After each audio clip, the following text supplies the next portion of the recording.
मुग्धा और उसकी सास के बीच पूरा समय सास के किसी न किसी काम को लेकर मतभेद चलते ही रहते हैं। बहू, ओ बहू, जरा चाय बना दे। मुग्धा चाय लेकर आती है। ये लीजिए, और कुछ चाहिए? अरे नहीं, बस चाय पीने का मन था। जाओ, तुम दूसरा काम करो। चाय पीने के थोड़ी देर बाद सास दोबारा मुग्धा को आवाज लगाती है। अरे बहुरी, आओ बहू, जरा हलवा तो बना दे, मीठा खाने को मन हो रहा है।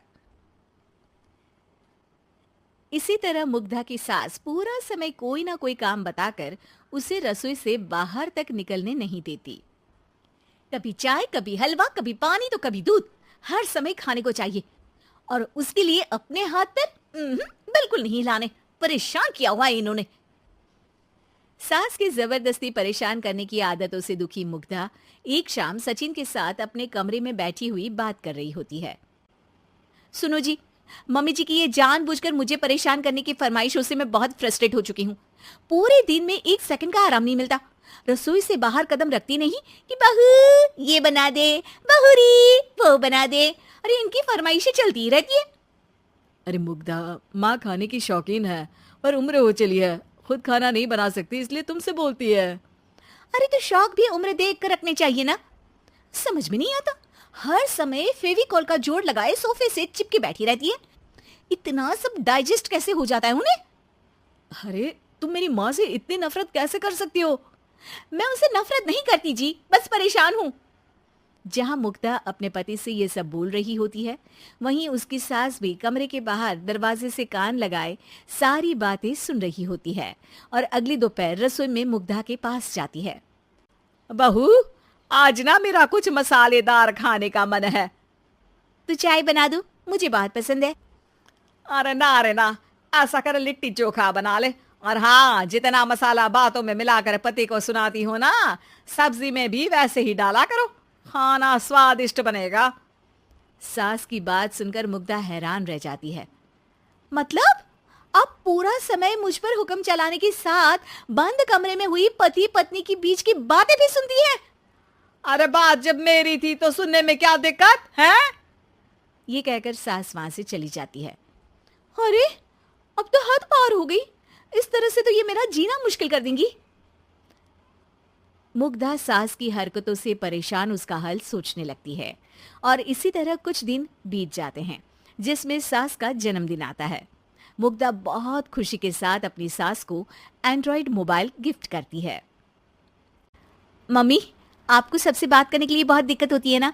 कभी सचिन तो कभी मुझे बोलना पड़ता है, पर इस मोबाइल से आपको कोई दिक्कत नहीं होगी।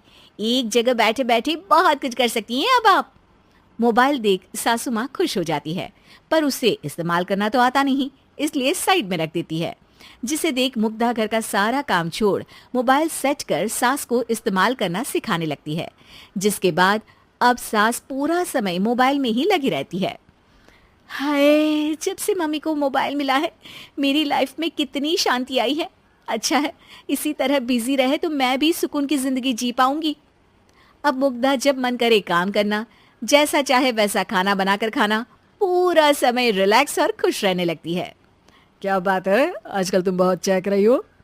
अरे मम्मी जी से छुटकारा जो मिला है, अब ना फरमाइशें ना छुप छुप कर बातें सुनना। अच्छा, तो मोबाइल गिफ्ट करने की ये स्कीम थी। इसी तरह दिन बीतते हैं और अब मोबाइल पर लगी सास फरमाइशों की जगह सवालों के लिए बहू को आवाजें लगाना शुरू कर देती है। अरे बहू सुन तो, देख जरा किसी का फोन क्यों नहीं मिल रहा? रिचार्ज खत्म हो गया है, पर अभी 4 दिन पहले ही तो मैंने किया था, इतनी जल्दी कैसे खत्म हो गया? अरे मैंने कल तेरी कनाडा वाली मौसी सास से 3 घंटे बात की थी ना। क्या? इतना महंगा तो मोबाइल भी नहीं आया जितना महंगा इसका रिचार्ज पड़ रहा है। इसके बाद तो जैसे मुग्धा के दिन के 24 घंटे में से 20 घंटे सास के पास उनके मोबाइल रिलेटेड प्रॉब्लम सॉल्व करने की ड्यूटी ही बन जाती है। अरे मुग्धा, ये मोबाइल में अचानक तेरी मौसी सास की शक्ल क्यों दिखने लगी?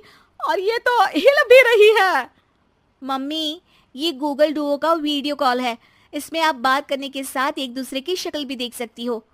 अच्छा, ये तूने मुझे पहले क्यों नहीं बताया? अब बताने के लिए पहले नहीं बताया। इसी बीच सचिन भी वहां आ जाता है और सास अपनी वीडियो कॉल में बिजी हो जाती है। क्यों, सास बहू में क्या गपशप चल रही है? इसे गपशप नहीं, दिमाग का दही होना बोलते हैं।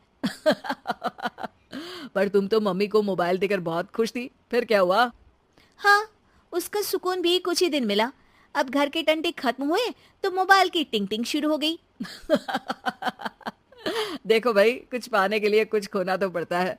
आखिर तुमने मोबाइल अपने फायदे के लिए ही तो दिया है, तो फिर सवालों के जवाब भी देने पड़ेंगे, क्योंकि जब तक उनके हाथ में ये फुंथरू रहेगा तुम्हारी लाइफ में प्राइवेसी और सुकून रहेंगे। कहने का मतलब है अगर इससे प्यार बढ़े तो दाग अच्छे हैं। अरे मुझे पहले दिन से ही पता है मोबाइल किस मकसद से दिया गया है। भूलो मत, इससे पहले मैं बातें ही सुनती थी।